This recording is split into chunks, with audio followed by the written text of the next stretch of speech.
അപ്പോൾ ഞങ്ങളുടെ 3 പ്രതിനിധികളും തയ്യാറാണ്. നമുക്ക് ഇനി സ്ഥാനാർത്ഥികളെ ഒന്ന് പരിചയപ്പെടണം. അവരെ കൂടി നമ്മുടെ ഫ്ലോറിലേക്ക് ഒന്ന് സ്വാഗതം ചെയ്യാം. സിറ്റിംഗ് എംപിയിൽ നിന്ന് തന്നെ തുടങ്ങാം. CPIM സ്ഥാനാർത്ഥിയായി AM ആരിഫ് തന്നെയാണ് ഇക്കുറിയും ഇടതുപക്ഷത്തിന് വേണ്ടി പോരാട്ടത്തിനിറങ്ങുന്നത്. 2006 മുതൽ അരൂരിനെ പ്രതിനിധീകരിച്ച് നിയമസഭയിലേക്ക് എത്തിയ ആരിഫ് ജനങ്ങളെ സംബന്ധിച്ചിടത്തോളം സുപരിചിതനായിരുന്നു. 2016 നിയമസഭാ തെരഞ്ഞെടുപ്പിൽ ലഭിച്ച വൻ ഭൂരിപക്ഷത്തിന്റെ ആനുകൂല്യത്തിലും ഇടതുപക്ഷം അന്ന് പ്രതീക്ഷയർപ്പിച്ചിരുന്നു. ഈഴവ വോട്ടുകൾക്ക് കൃത്യമായ സ്വാധീനമുള്ള ആലപ്പുഴയിൽ വെള്ളാപ്പള്ളി നടേശന്റെ പരസ്യ പ്രസ്താവനകളുടെ പിൻബലവും ആരിഫിന് കിട്ടിയെന്നുള്ളത് നമുക്കറിയാവുന്ന കാര്യമാണ്. ഇനി എങ്ങനെയാണ് അവിടെ പോളിംഗ് ശതമാനത്തെ അത് ബാധിച്ചത്, എങ്ങനെയാണ് വിജയത്തിലേക്ക് എത്തിയത് എന്നുകൂടി പറയാം.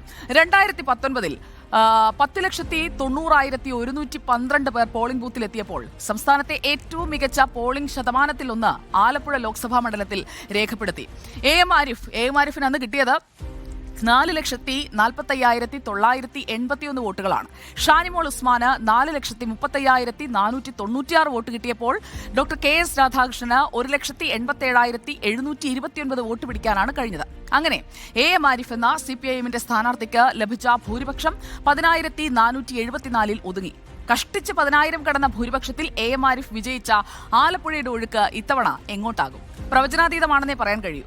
അന്നത്തെ വെറുമൊരു കനൽത്തരി മാത്രമല്ല കേട്ടോ ഇന്ന് ആരിഫ്. കളം നിറഞ്ഞ് കളിക്കാൻ അറിയാവുന്ന സ്ഥാനാർത്ഥിയായി AM ആരിഫ് മാറിക്കഴിഞ്ഞു. MLA എന്ന നിലയിലും MP എന്ന നിലയിലും ആലപ്പുഴയിലെ തന്റെ പ്രവർത്തനങ്ങൾ ഓരോന്നും എണ്ണിപ്പറഞ്ഞാണ് AM ആരിഫിന്റെ വോട്ട് തേടൽ. അപ്പോൾ നമുക്ക് അദ്ദേഹത്തിന്റെ പ്രതീക്ഷയൊന്ന് കേൾക്കാം. എനിക്കതിനകത്ത് യാതൊരുവിധ ആശങ്കകളുമില്ല. നല്ല ഭൂരിപക്ഷത്തിൽ ജയിക്കും. കാരണം കഴിഞ്ഞ 5 കൊല്ലക്കാലം കൊണ്ട് ഞാൻ ഈ മണ്ഡലത്തിൽ ഉണ്ടാക്കിയെടുത്ത സൗഹൃദമുണ്ട്.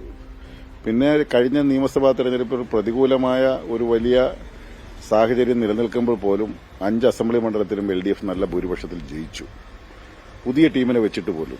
അപ്പോൾ ആ സാഹചര്യങ്ങളെല്ലാം വെച്ച് നോക്കുമ്പോഴും ത്രിതല പഞ്ചായത്ത് സംവിധാനങ്ങളെല്ലാം LDFന് നല്ലോണം അനുകൂലമാണ്. രാജ്യസഭയിൽ വല്ലാതെ പരുങ്ങലിലാണ് BJP. കാര്യം പല ചെറിയ കക്ഷികളുടെയൊക്കെ പിന്തുണ ആ സമയം നേടിയെടുത്താണ് പല ബില്ലുകളും പാസ്സാക്കിക്കൊണ്ടു പോകുന്നത്.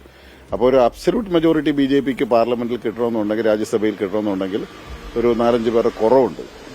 അപ്പോൾ അത് പരിഹരിച്ചു കൊടുത്തുകൊള്ളാം എന്നുള്ള ഒരു ധാരണ കാണുമായിരിക്കും. അത് ആ നിലയിലാണ്, ആ ലക്ഷ്യത്തോടെ ആയിരിക്കും വന്നത്. പക്ഷെ നടപ്പാക്കാൻ പോകുന്നില്ല. അപ്പം അതുകൊണ്ട് ശക്തമായ ത്രികോണ മത്സരം എന്നൊന്നും പറയാൻ കഴിയത്തില്ല. BJPയുടെ കുറച്ച് വോട്ടുകൾ ചിലപ്പോൾ കിട്ടിയേക്കും. അതെല്ലാം കിട്ടണമെന്നൊന്നുമില്ല. അപ്പോൾ AM ആരിഫ് പറഞ്ഞു നിർത്തിയെടുത്തു നിന്ന് നമ്മൾ തുടങ്ങിയാൽ, കഴിഞ്ഞ തവണ രാഹുൽ ഗാന്ധി പ്രഭാവത്തിൽ സകല മണ്ഡലങ്ങളും ചീട്ടുകൊട്ടാരം പോലെ തകർന്നു വീണിട്ടും ഇടതുപക്ഷത്തെ ചേർത്ത് പിടിച്ചു എന്നതാണ് ആരിഫിന് ഇവിടെ ആശ്വാസമാകുന്ന വസ്തുത. സിറ്റിംഗ് MP എന്ന നിലയിൽ മികച്ച പ്രകടനം നടത്തിയെന്നാണ് ഇടത് കേന്ദ്രങ്ങളും ആരിഫും വിലയിരുത്തുന്നത്. ആലപ്പുഴയിൽ കാലങ്ങളായി തുടരുന്ന വിഭാഗീയത ഒരു പരിധിവരെ അവിടെ CPIMന് ക്ഷീണമുണ്ടാക്കുന്നുമുണ്ട്. നമുക്ക് ഇടത് ക്യാമ്പിലേക്ക് പോകാം. R. ശ്രീജിത്ത് നമുക്കൊപ്പം തയ്യാറാണ്. R. ശ്രീജിത്ത്, ഇടത് ക്യാമ്പിൽ പ്രതീക്ഷകൾ വാനോളമാണ്. 10,000 ആയിരുന്നെങ്കിൽ അതുക്കും മേലെ പോകാനുള്ള ഒരു സാധ്യത ഇത്തവണ ആരിഫിനുണ്ടോ? പ്രത്യേകിച്ചും KC മറുഭാഗത്ത്, ശോഭ മറുഭാഗത്ത് ഒക്കെ നിൽക്കുമ്പോൾ ഇടത് ക്യാമ്പിന്റെ ഒരു കാൽക്കുലേഷൻ എങ്ങനെയാണ് ഇപ്പോൾ ഈ നിമിഷത്തിൽ? ശ്രീജിത്ത്.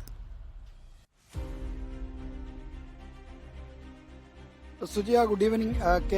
ആലപ്പുഴ മണ്ഡലത്തിൽ ഇടതുപക്ഷത്തിന് വലിയ പ്രതീക്ഷയുണ്ടായിരുന്നു KC വേണുഗോപാൽ സ്ഥാനാർത്ഥിയാകുന്നതിന് മുൻപ് വരെ. എന്നാൽ KC വേണുഗോപാലിന്റെ സ്ഥാനാർത്ഥിത്തോടെ മത്സരം കടുത്തു എന്ന കാര്യം LDF ക്യാമ്പും തുറന്ന് സമ്മതിക്കുന്നുണ്ട്. കാരണം തെരഞ്ഞെടുപ്പ് രാഷ്ട്രീയത്തിൽ KC വേണുഗോപാലിന് ഒരു പ്രത്യേക വൈഭവമുണ്ട്. അത് ആലപ്പുഴ അനുഭവിച്ചറിഞ്ഞതുമാണ്.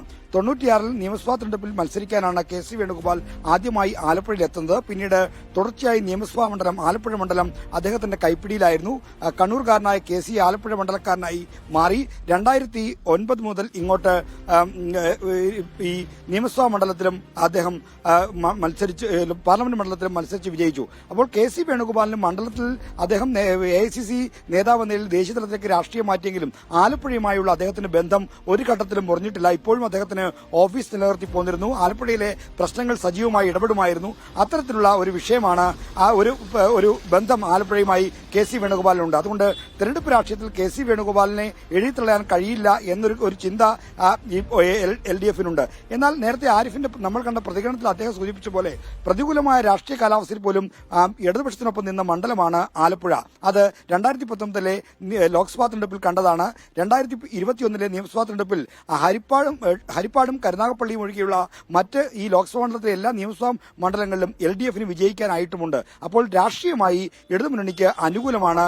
ആ രാഷ്ട്രീയ കണക്കിലാണ് ഇടതുമുന്നണി പ്രതീക്ഷ വെക്കുന്നത്. എന്നാൽ ലോക്സഭാ തെരഞ്ഞെടുപ്പിൽ പൊതു രാഷ്ട്രീയ ചിത്രത്തിന് വിരുദ്ധമായി വിധിയെഴുതിയ അനുഭവവും ചരിത്രവും നേരത്തെ നമ്മൾ നൽകിയ കണക്കുകളിൽ ഉള്ളതുപോലെ തന്നെ ആലപ്പുഴയ്ക്കുണ്ട്. അതുകൊണ്ട് അത്തരം ചെറിയ ആശങ്കകളും LDF ക്യാമ്പിൽ ഇല്ലാതില്ല. എങ്കിൽ പോലും പൊളിറ്റിക്കൽ മെജോറിറ്റി ഉള്ള ഒരു മണ്ഡലം എന്ന നിലയിൽ ആരിഫിന് വിജയിക്കാൻ കഴിയുമെന്ന പ്രതീക്ഷയാണ് LDF ക്യാമ്പ് പ്രകടിപ്പിക്കുന്നത്. അങ്ങനെയാണെങ്കിൽ ആർ ശ്രീജിത്ത് പറഞ്ഞതുപോലെയാണ് കാര്യങ്ങളെങ്കിൽ 13 ലക്ഷത്തിന് മേൽ വോട്ടർമാരുള്ള ആലപ്പുഴയിൽ 70% ഹിന്ദു വോട്ടുകളാണ്. 15% തുല്യ അനുപാതത്തിൽ മുസ്ലിം ക്രിസ്ത്യൻ വോട്ടുകളും ആലപ്പുഴയിലുണ്ട്. ഇവരിൽ തന്നെ SNDP ലാറ്റിൻ വോട്ടുകൾ അത് എങ്ങോട്ട് ചായുമെന്നതും നിർണായകമാണ്. നായർ ധീവര വോട്ട് ബാങ്കും ജയപരാജയങ്ങൾ നിർണ്ണയിക്കാൻ പോകുന്നതാണ്. അപ്പോൾ